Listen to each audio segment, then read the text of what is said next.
సమర్థ సద్గురు సాయినాథ్ మహారాజ్కి జై. సాయి భక్తులందరికీ నమస్కారం అండి. మన సాయినాథ్ వాళ్ళందరూ సంతోషంగా ఉండాలి అని మనస్ఫూర్తిగా కోరుకుంటూ ఈ వీడియో స్టార్ట్ చేస్తున్నాను. ఇక ఈరోజు వీడియోలో మనం చూడబోయేది ఏంటంటే బాబాగారి చరిత్రలోని కొన్ని అమృతం లాంటి అద్భుతాలను మీతో ఈరోజు షేర్ చేయబోతున్నానండి.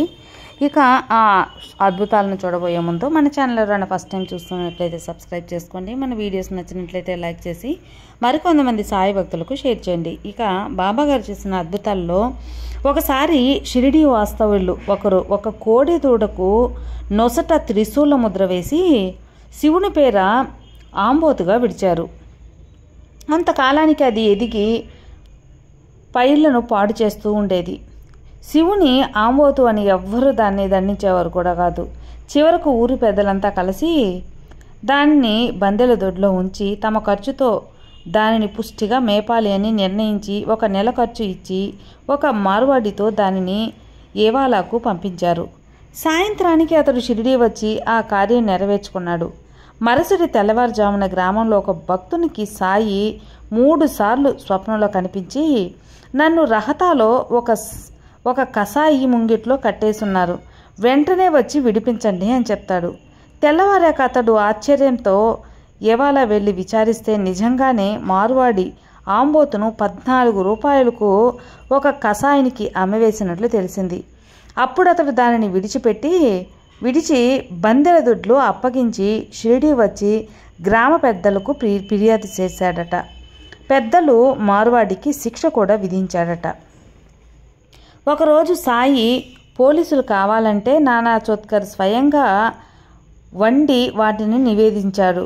సాయి వాటిని తాకనైనా తాకలేదు. తాకుండా అలాగే కూర్చున్నారు. వాటి మీద ఈగలు చీమలు చేరాయి. అప్పుడు సాయి నానాతో, నేను ఆరగించాను, నువ్వు తీసుకో అంటాడు. నానా ఎంతో నిరుత్సాహపడి ఆకలిగా అలిగి అన్నం కూడా తినకుండా చావడిలో పనుకుంటాడు. అప్పుడు మన బాబాగారు అతన్ని పిలిచి, నానా, 18 సంవత్సరాల నా దగ్గర నుండి నీవు గ్రహించినది ఇదేనా? ఆ చీమలు ఈగల రూపంలో నేనే ఆరగించానయ్యా, నువ్వు ప్రసాదం తీసుకో అని చెప్తాడు. అలా బాబాగారు నానాకి అలా అద్భుతం చూపించారు. వాటి రూపాలలో కూడా మీరే ఆరగించారని నాకు రుజువు ఏంటి బాబా అని నానా తిరిగి బాబాని అడిగిన వెంటనే బాబా వెంటనే ఒక భంగిమ చేశారు. తనకు తప్ప మరి ఎవ్వరికీ తెలియని తన జీవిత రహస్యం బాబాకు తెలుసు అని అతడు గ్రహించాడు. తన హృదయంలో లాగే అన్ని జీవులలోనూ బాబాయే ఉన్నారని నానాకు అప్పుడు అర్థమయ్యి ప్రసాదాన్ని తీసుకుంటాడు. నిజానికి జడమైన వస్తువు కూడా బ్రహ్మమేనట. ఆ సత్యాన్ని తెలిపే తన లీలలను భక్తులు పూజించే విగ్రహాల పటాల వరకే పరిమితం చేశారు. లేకుంటే మన నిత్య జీవితాలే తారుమారైపోతాయి. భగవంతరావు క్షీరసాగర్ మరణించాక అతని కొడుకు ఇంట్లోని దేవతల విగ్రహాలను పూజ నైవేద్యం మానేశాడు. అతడు మొట్టమొదటిసారి షిరిడీ రాగానే సాయి అతన్ని, తండ్రి నాకు ఆప్తుడు, నాకు నివేదించకుండా తినేవాడు కాదు. ఆయన మరణించాక ఇతడు నైవేద్యమీ నాకు పెట్టట్లేదు. నన్ను విఠలుణ్ణి పస్తులు ఉంచాడు. ఇతనికి హితం చెప్పడానికే రప్పించాను అని బాబా అంటాడు. అందరూ అక్కడ ఆశ్చర్యపడిపోతారు. తల్లిదండ్రులు చేసిన భక్తి సంతతి కూడా కాపాడుతుంది. వారు ఇళ్లల్లో చేసుకున్న పూజలు స్థాయికి చేరుతాయి. అలాగే ఒకప్పుడు కొందరు భక్తులు బాబాని ఫోటో తీయటానికి అనుమతి కోరతారు. సాయి ఫస్ట్ అనుమతించలేదు. వారు పదే కోరటం బతిమాలటం వల్ల అంగీకరిస్తాడు.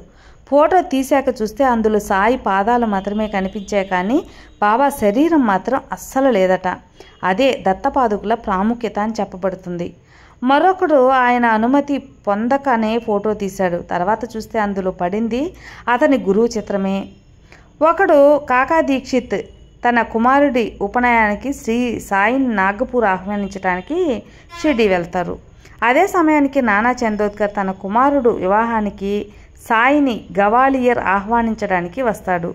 సాయి ఇద్దరితో తన ప్రతినిధిగా శ్యామను తీసుకువెళ్ళమని చెప్పి తాము కాశీ ప్రయోగ దర్శించి శ్యామ కంటే ముందుగానే గయ చేరుకోమని మాట ఇస్తాడు.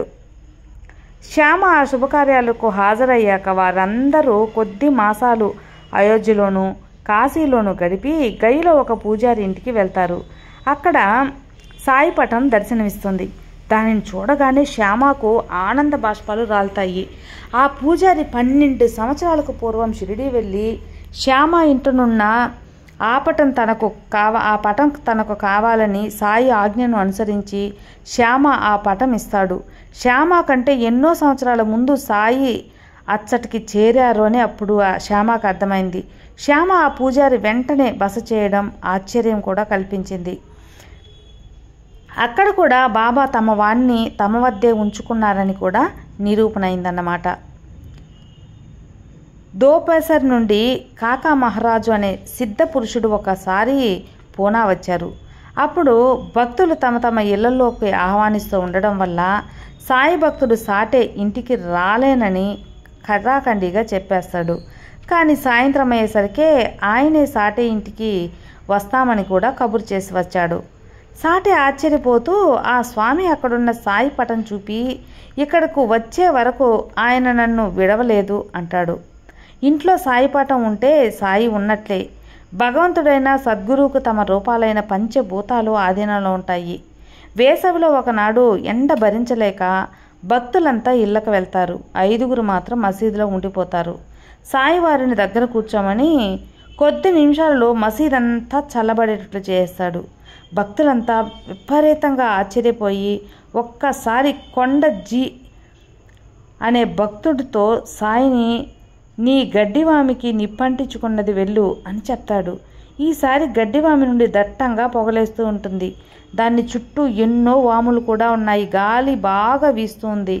గ్రామస్తులు ఆపద నివారించమని సాయిని ప్రార్థిస్తారట. ఆయన దాని చుట్టూ కొద్ది నీరు చల్లి ఇది ఒక్కటే తగలబడుతుందని అభయమిస్తాడు. అలానే జరిగింది. ఒకరోజు సాయి దున్నిలో కట్టెలు వేస్తూ ఉంటాడు. మంటలు విజృంభించి మసీదు వాసాలు ఆనుకునేటట్లు ఉంటాయి మంటలు.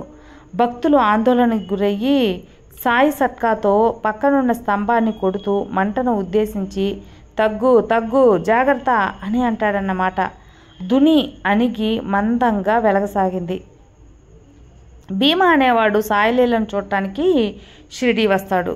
మధ్యాహ్నం హారతి కాగానే సాయి నేను పిలిచే వరకు మీ గదుల్లోనే ఉండండి అని అందరినీ పంపించేస్తాడు. వారి వారి గదుల్లో చేరగానే సుమారు 15 నిమిషాల పాటు ఇళ్ల కప్పులు ఎగిరేనా అన్నట్టు పెనుగాలు వీస్తుంది. మబ్బు పట్టి కొద్ది వర్షం కూడా కురుస్తుంది. తర్వాత భక్తులను పిచ్చి భయపడ్డారా అని అడుగుతాడు బాబా. అప్పుడు భీమా ఆయన పాదాలకు నమస్కరించగానే భగవంతుని లీలలు చూసావా, ఇలా ఎన్నైనా చూడగలవు అంటాడు. ఒకరోజు హైకోర్టు న్యాయవాది ప్రధాన్ తప్పక బొంబాయి బయలుదేరవలసిన అవసరం వచ్చింది. కానీ అంతలో తీవ్రమైన గాలివాన చెలరేగింది. అలాగే పావుగంట కొనసాగి కాలువలు పొంగిపోయేలా బొంబాయి చేరలేమని ఆయన ఎంతగానో భయపడతాడు. వెంటనే బాబా మసీదు అంచుకు వచ్చి ఆకాశం కేసి చూస్తూ, భగవంతుడా వర్షం ఆపు, నా బిడ్డలు ఇల్లు చేరాలి, వారిని సుఖంగా వెళ్ళనివ్వు అని అంటారు. వెంటనే వర్షం నిలిచిపోతుంది. ప్రధాన్ బయలుదేరి బొంబాయి వెళ్ళిపోతాడు. సద్గురువు సాక్షాత్ భగవంతుడే కాబట్టి సర్వ పుణ్యతీర్థాలు వారి పాదాలలో ఉంటాయని గురుగీత చెప్పబడుతుంది. గంగా విష్ణు పాదాల నుండి ఉద్భవిస్తున్నట్లుగా సద్గురువు ఆ మూర్తియే.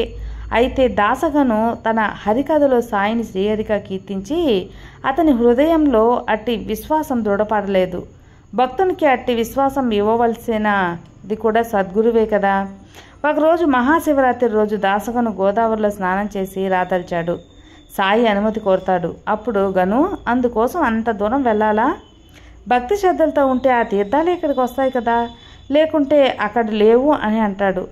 ఇవిగో గంగా యమునులు అని తన చేతులు తమ పాదాల వద్ద ఉంచమని సన్నని దారగా అతని దోసెటి నిండా తీర్థం వస్తుంది. అతడు ఆ నీరు తీసుకుని క్షణం ఆలోచించిన నెత్తిని మాత్రమే చల్లుకున్నాడు. బాబా చిరునవ్వుతో మౌనంగా చూసి ఆయన సమాధి చెందాక దాసగను మరొక యోగిని దర్శించినప్పుడు ఆ యోగి మూర్ఖుడా, సాయి అంతటి మహనీయుల పాదాల నుంచి వచ్చిన తీర్థజలాన్ని ఆయన ముస్లిం అన్న సంకోచంతో శిరస్సున ధరించావే, కానీ నోటిలో పోసుకోలేదు కదా. నీకెన్ని జన్మలకైనా మరలా అట్టిది లభిస్తుందా? అంతటి మహనీయుడు మళ్ళీ దొరుకుతాడా అని మందలించాడట. చాలా ఆశ్చర్యపడిపోతాడు దాసగను. అభినవ తుకారాం అని పేర్లు పొందిన చాలా బువ్వా సుతార్ మొదటి 1917లో షిరిడీ వచ్చినప్పుడు అతనికి నమస్కరించగానే సాయి, ఇతడి 4 సంవత్సరాల నుండి నాకు తెలుసు అంటాడు. అతను మొదట ఆశ్చర్యపోతాడు. తర్వాత గుర్తొచ్చింది, తాను సరిగ్గా 4 సంవత్సరాల కిందటనే బొంబాయిలో మొట్టమొదటిగా బాబా గురించి విని ఆయన పటానికి నమస్కరించాడు.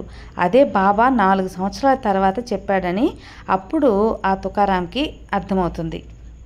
ఇలా ఒకటా రెండా ఎన్నో అద్భుతాలండి బాబాగారు చేసినవి.